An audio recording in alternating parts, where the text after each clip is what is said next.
ஹர்திக் பாண்டியாவுக்கு கட்டளை போட்ட Rohit Sharma. IPL 17வது season மே 26ஆம் தேதி நிறைவு பெறும். இதனைத் தொடர்ந்து ஜூன் 1 முதல் T20 உலகக்கோப்பை 2024 தொடர் துவங்கும். லீக் ஆட்டங்கள் அமெரிக்காவிலும், சூப்பர் 8 போட்டிகள், நாக் அவுட் போட்டிகள் மேற்கிந்திய தீவுகளிலும் நடக்க உள்ளது. இந்திய அளவில் 15 வீரர்களின் இடம் உறுதியாகிவிட்டதாக தகவல் வெளியாகி இருக்கிறது. ரோஹித் சர்மா, விராட் கோலி, சூரியகுமார் யாதவ், ரிஷப் பந்த் ஆகிய பேட்டர்களின் இடங்கள் உறுதியாகிவிட்டதாக கூறப்பட்டது. தற்போது இந்திய அணி அறிவிக்கப்பட்டுள்ளது. KL ராகுல் நீக்கப்பட்டுள்ளார். கேப்டனாக ரோஹித் சர்மா, துணை கேப்டனாக ஹர்திக் பாண்டியா ஆகியோர் இடம்பெற்றுள்ளனர். ஹர்திக் பாண்டியாவை துணை கேப்டனாக நியமித்ததற்கு பல காரணங்கள் இருப்பதாக தகவல் வெளியாகியுள்ளது. ஆம், 4 ஓவர்களை வீச முடியும் என அவர் ஒப்புக்கொண்டதால் தான் துணை கேப்டன் பதவியை கொடுத்தார்களாம். இதுவே ஹர்திக் பாண்டியாவுக்கு பெரிய பிரச்சனையாக மாற வாய்ப்புள்ளது. T20 உலகக்கோப்பை தொடரானது ஒரே மாதத்தில் நடந்து முடிய உள்ளது. இந்த ஒரே மாதத்தில் ஹர்திக் தொடர்ந்து 4 ஓவர்களை வீசினால்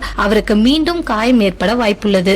இந்த காரணத்தினால்தான் அவர் மும்பை அணிக்கு அவ்வப்போது மட்டுமே பந்து வீசி வருகிறார். இது தெரிந்தும் அவர் 4 ஓவர்களை வீச வேண்டும் என ரோஹித் உத்தரவாதம் கேட்டு அதன் பிறகுதான் துணை கேப்டனாக நியமிக்கப்பட்டார் என தற்போது தகவல் வெளியாகியுள்ளது.